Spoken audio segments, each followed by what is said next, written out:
विद्यार्थी मित्र, आपण मागणी विश्लेषण या प्रकरणामध्ये मागणीचा अर्थ, वैशिष्ट्ये, मागणी पत्रक, मागणीचे प्रकार यांचा अभ्यास केलेला आहे. आज आपण मागणीवर परिणाम करणाऱ्या किंवा मागणी निर्धारित करणाऱ्या घटकांचा अभ्यास करणार आहोत. मागणीवरती अनेक विविध घटकांचा परिणाम होत असतो की त्यामुळे मागणीमध्ये बदल झालेले दिसतात. त्यापैकी किंमत हा मागणीवर परिणाम करणारा एक महत्त्वाचा घटक मानला जातो. परंतु किमती व्यतिरिक्त देखील असे विविध घटक आहेत की ते देखील घटक मागणीमध्ये बदल घडवून आणतात. मागणीवरती परिणाम करणारे विविध घटक पुढीलप्रमाणे आहेत. त्यामध्ये पहिला घटक आहे किंमत. किंमत हा मागणीवरती परिणाम करणारा एक महत्त्वाचा घटक मानला जातो. वस्तूच्या किमतीतील बदलामुळे मागणीमध्ये चढउतार होताना दिसून येतात. वस्तूची किंमत वाढल्या असता मागणी कमी होते आणि किंमत कमी झाली असता मागणी वाढताना दिसून येते. म्हणजेच किंमत आणि मागणी यांच्यामध्ये विरोधी दिशेने बदल होतात, व्यस्त संबंध असलेला दिसून येतो. उदाहरणार्थ समजा बाजारपेठेमध्ये टॉमॅटोच्या मध्ये वाढ झाली. टॉमॅटोच्या किमती वाढल्या तर ग्राहक वर्ग त्याची मागणी कमी करतो. या उलट टॉमॅटोच्या किमती कमी झाल्या तर ग्राहक वर्ग त्याच्या मागणीमध्ये मोठ्या प्रमाणात वाढ करताना दिसून येतो. अशा अनेक विविध वस्तू आहेत की जेव्हा त्या वस्तूंची किंमत वाढते तेव्हा ग्राहक त्या वस्तूंची मागणी कमी करतो आणि किंमत कमी झाली की त्या वस्तूंची मागणी वाढवतो. आणि म्हणून किंमत हा मागणीवर परिणाम करणारा एक महत्त्वाचा घटक मानला जातो. त्यानंतर पुढचा घटक आहे उत्पन्न. उत्पन्न हा मागणीवरती परिणाम करणारा एक महत्त्वाचा घटक सांगितला जातो. उत्पन्नातील बदलामुळे उपभोक्त्याच्या खरेदी क्षमतेमध्ये बदल होतात आणि त्याचा परिणाम मागणीवरती झालेला दिसतो. जेव्हा उपभोक्त्याच्या उत्पन्नामध्ये वाढ होते तेव्हा उपभोक्ता जास्त वस्तूंची मागणी करतो, म्हणजे मागणीमध्ये वाढ होते. या उलट उपभोक्त्याचे उत्पन्न कमी झाले असता त्याची खरेदी क्षमता घटते आणि त्यामुळे वस्तूंची मागणी कमी होताना दिसून येते. म्हणजे उत्पन्न हा देखील वस्तूच्या मागणीवरती परिणाम करतो. उदाहरणार्थ समजा उपभोक्त्याचं उत्पन्न 5,000 रुपये आहे, ते वाढून 10,000 रुपये झाले तर उपभोक्ता त्या पूर्वीच्या तुलनेत जास्त नगांची किंवा जास्त वस्तूंची मागणी करतो. या उलट उपभोक्त्याचं उत्पन्न 5,000 रुपयावरून 3,000 रुपये असं कमी झाले तर उपभोक्ता पूर्वीच्या तुलनेत वस्तूंची मागणी कमी करताना दिसतो. म्हणजेच उत्पन्न हा एक मागणीवरती परिणाम करणारा घटक आहे असं आपल्याला या ठिकाणी म्हणता येते. त्यानंतर पुढचा मुद्दा आहे पर्यायी वस्तूंच्या किमती. पर्यायी वस्तूंच्या किमती हा देखील मागणीवरती परिणाम करणारा एक महत्त्वाचा घटक मानला जातो. एका वस्तूच्या किमतीत बदल झाल्याने दुसऱ्या वस्तूच्या मागणी बदल झालेले दिसून येतात. त्याला आपण पर्यायीता परिणाम असं या ठिकाणी म्हणतो. आज बाजारपेठेमध्ये एका वस्तूला अनेक विविध वस्तू पर्यायी असलेल्या दिसून येतात आणि त्यामुळे एका वस्तूची जर किंमत बदलली तर लोक दुसऱ्या वस्तूची मागणी वाढवताना दिसतात. उदाहरणार्थ समजा साखर आणि गूळ या 2 पर्यायी वस्तू आहेत. बाजारपेठेमध्ये साखरेच्या किमतीमध्ये वाढ झाली तर ग्राहक वर्ग गुळाची मागणी वाढवतो, कारण गूळ हा साखरेच्या तुलनेत स्वस्त असतो आणि म्हणून त्याची मागणी वाढवतो आणि साखरेची मागणी कमी करतो. या उलट बाजारपेठेमध्ये गुळाच्या किमतीमध्ये वाढ झाली तर ग्राहक वर्ग साखरेच्या मागणीमध्ये वाढ करतो, कारण साखर ही गुळाच्या तुलनेत स्वस्त असते आणि त्यामुळे साखरेची मागणी वाढवतो. तर अशा अनेक वस्तू आहेत की एका वस्तूला अनेक पर्यायी वस्तू उपलब्ध असतात आणि त्यामुळे जेव्हा एका वस्तूच्या किमतीत बदल होतो तेव्हा ग्राहक वर्ग दुसऱ्या वस्तूच्या मागणीमध्ये वाढ करताना दिसतो. आणि म्हणून पर्यायी वस्तूंच्या किमती हा देखील मागणीवर परिणाम करणारा एक घटक मानला जातो. त्यानंतर पुढचा मुद्दा आहे पूरक वस्तूंच्या किमती. पूरक वस्तूंच्या किमती हा देखील वस्तूंच्या मागणीवरती परिणाम करणारा एक महत्त्वाचा घटक आहे. जेव्हा एका वस्तूबरोबरच इतर अनेक वस्तू मागविल्या जातात त्याला आपण पूरक वस्तू म्हणतो.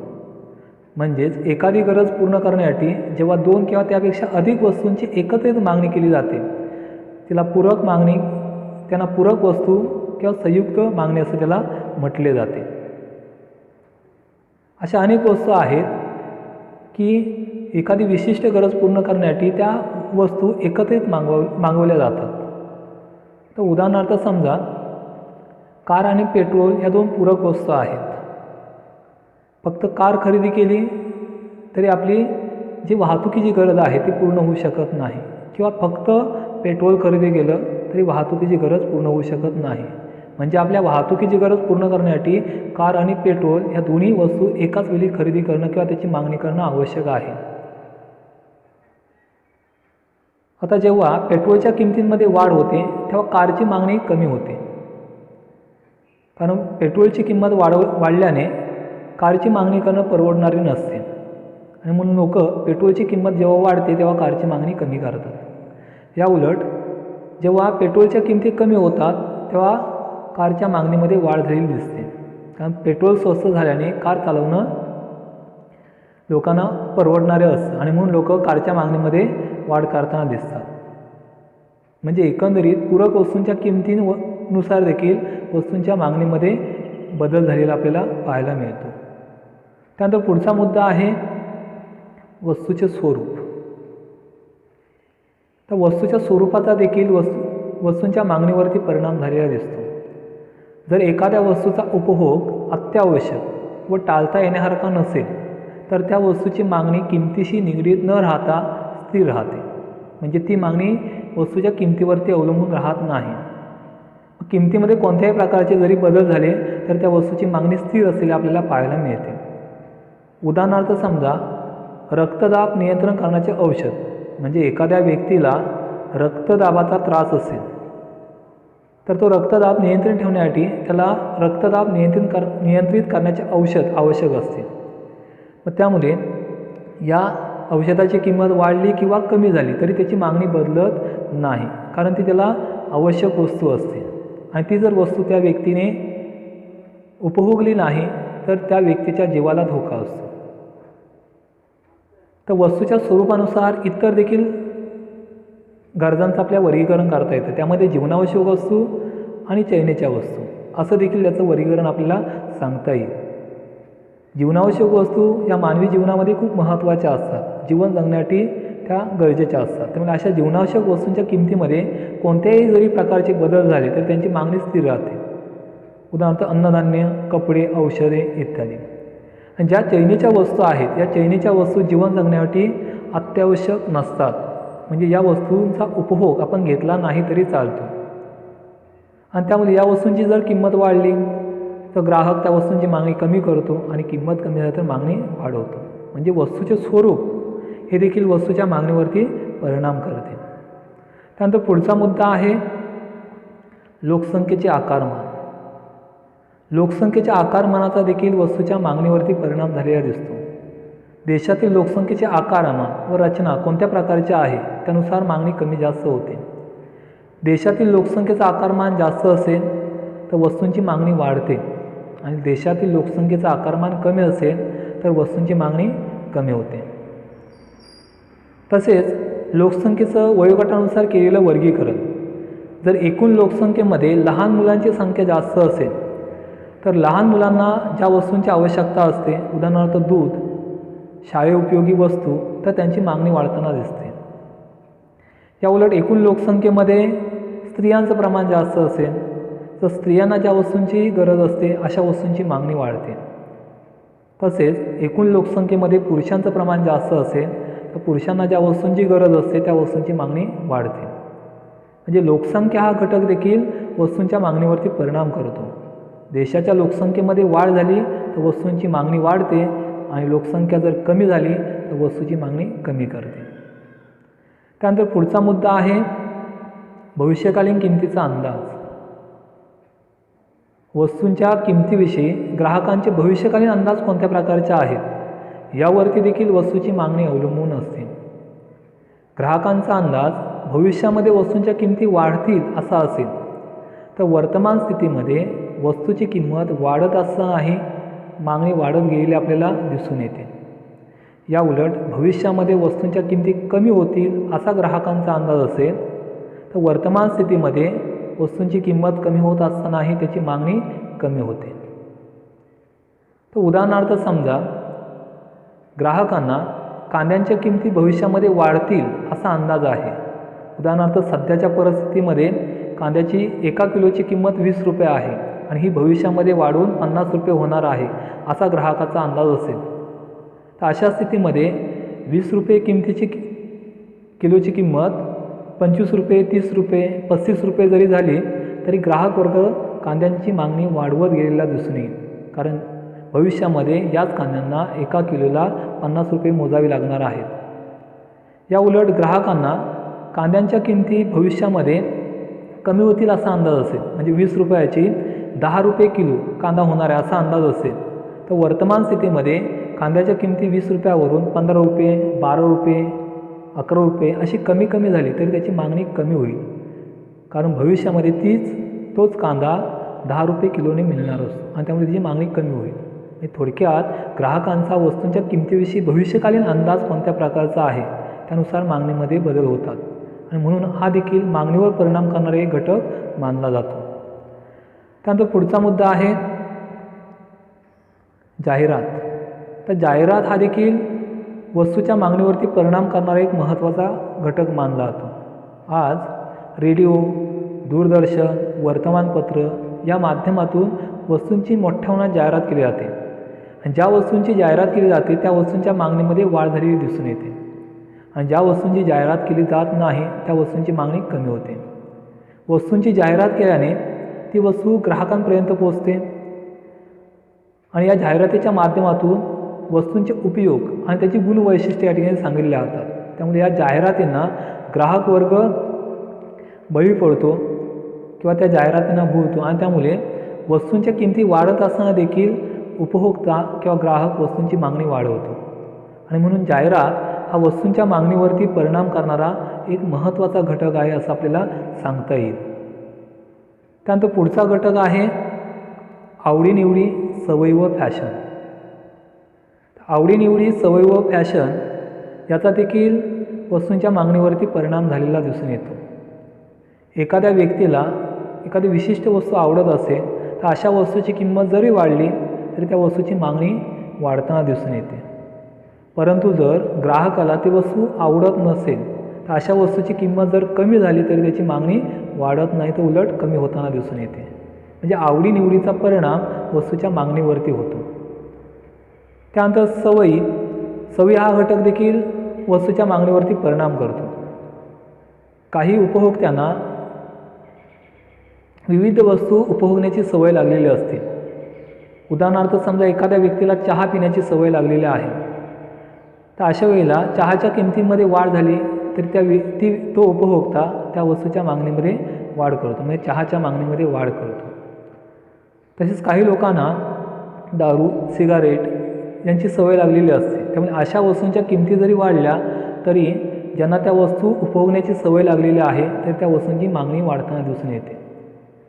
म्हणजे थोडक्यात उपभोक्त्यांना वस्तू उपभोगण्याची लागलेली सवय हा घटक देखील वस्तूंच्या मागणीवरती परिणाम करतो.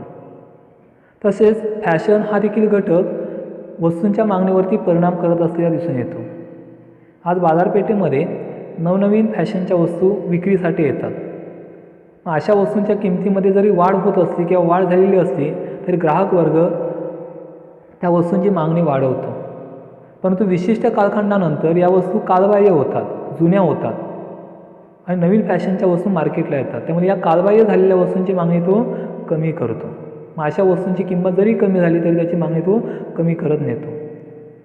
उदाहरणार्थ सांगायचं झाले तर पूर्वीच्या कालखंडामध्ये बजाजची टू व्हीलर लोक मोठ्या प्रमाणात वापरत होते. परंतु आज मार्केटला बाजारपेठेमध्ये फॅशनेबल टू व्हीलर या ठिकाणी विक्रीसाठी आलेल्या आहेत. त्यामुळे आज बजाज स्कूटर कालबाह्य झालेले आहे. त्यामुळे अशा टू व्हीलरची किंमत जरी कमी झाली तरी त्याची मागणी वाढत नाही. या उलट ज्या नवीन फॅशनच्या टू व्हीलर किंवा मोटारसायकल विक्रीसाठी आलेल्या आहेत यांच्या किमती जरी जास्त असल्या तरी ग्राहक वर्ग त्या वस्तूंची मागणी वाढवताना दिसून येतो. म्हणजे फॅशन हा घटक देखील वस्तूंच्या मागणीवरती परिणाम करतो. तर अशा पद्धतीने आवडीनिवडी, सवयी व फॅशन या घटकाचा देखील वस्तूच्या मागणीवरती परिणाम होतो.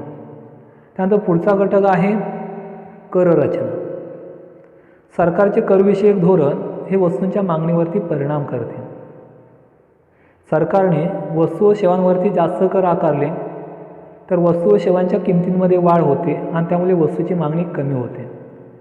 या उलट सरकारने वस्तू व सेवांवरील कर कमी केले तर वस्तूंच्या किमती कमी होतात आणि त्यामुळे वस्तूंची मागणी वाढताना दिसून येते. तसेच उपभोक्त्याच्या उत्पन्नावरती आकारला जाणारा कर म्हणजे आयकर, त्याला आपण उत्पन्न कर म्हणतो. या उत्पन्न करामध्ये जर वाढ केली तर लोकांचं वेळशक्य उत्पन्न कमी होतं, म्हणजेच खरेदी करण्याजोगं उत्पन्न कमी होतं आणि त्यामुळे वस्तूंची मागणी कमी होताना दिसून येते. याउलट सरकारने उत्पन्न करामध्ये घट केली तर लोकांचं वेळशक्य उत्पन्न वाढतं आणि त्यामुळे वस्तूंच्या मागणीमध्ये वाढ होताना दिसून येते. म्हणजे एकंदरीत सरकारचं करविषयक धोरण हा घटक देखील वस्तूंच्या मागणीवरती परिणाम करतो. त्यानंतर पुढचा घटक आहे इतर घटक. तर वस्तूच्या मागणीवरती नैसर्गिक परिस्थिती, तंत्रज्ञानातील बदल, सरकारी धोरण, रूढी आणि परंपरा असे अनेक विविध घटक आहेत. या घटकांचा देखील वस्तूंच्या मागणीवरती परिणाम होतो. नैसर्गिक परिस्थितीचा जर आपण विचार केला तर नैसर्गिक वातावरणामध्ये सतत बदल होत असतात आणि त्याचा परिणाम वस्तूंच्या मागणीवरती होतो. उदाहरणार्थ उन्हाळ्याच्या कालखंडामध्ये थंड पेय, सुती कपडे यांना जास्त मागणी केली जाते. हिवाळ्यामध्ये गरम स्वेटर यांच्या मागणीमध्ये वाढ होते तर पावसाळ्यामध्ये रेनकोट, छत्र्या यांची मागणी वाढताना दिसते. आणि जशी नैसर्गिक परिस्थिती बदलत जाते तसतशी वस्तूंची असणारी मागणी आहे त्या मागणीमध्ये देखील बदल होतात. तसेच तंत्रज्ञानातील बदल, सरकारची धोरणं यावरती देखील मागणीमध्ये बदल झालेले दिसून येतात. रूढी आणि परंपरा हा घटक देखील वस्तूंच्या मागणीवरती परिणाम करतो. आज भारतामध्ये अनेक रूढी परंपरा जोपासल्या जातात आणि त्या जोपासण्यासाठी विविध वस्तूंची मागणी केली जाते. मग अशा रूढी परंपरा जोपासत असताना त्या वस्तूंच्या किमतींमध्ये जरी वाढ झाली तर त्या वस्तूंची मागणी वाढताना दिसते.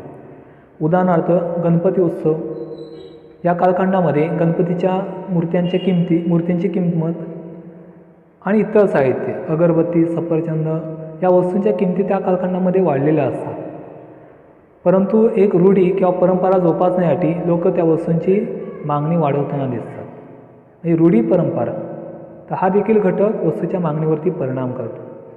तर अशा पद्धतीने आज आपण मागणी निर्धारित करणारे घटक किंवा मागणीवर परिणाम करणाऱ्या घटकांचा अभ्यास या ठिकाणी केलेला आहे.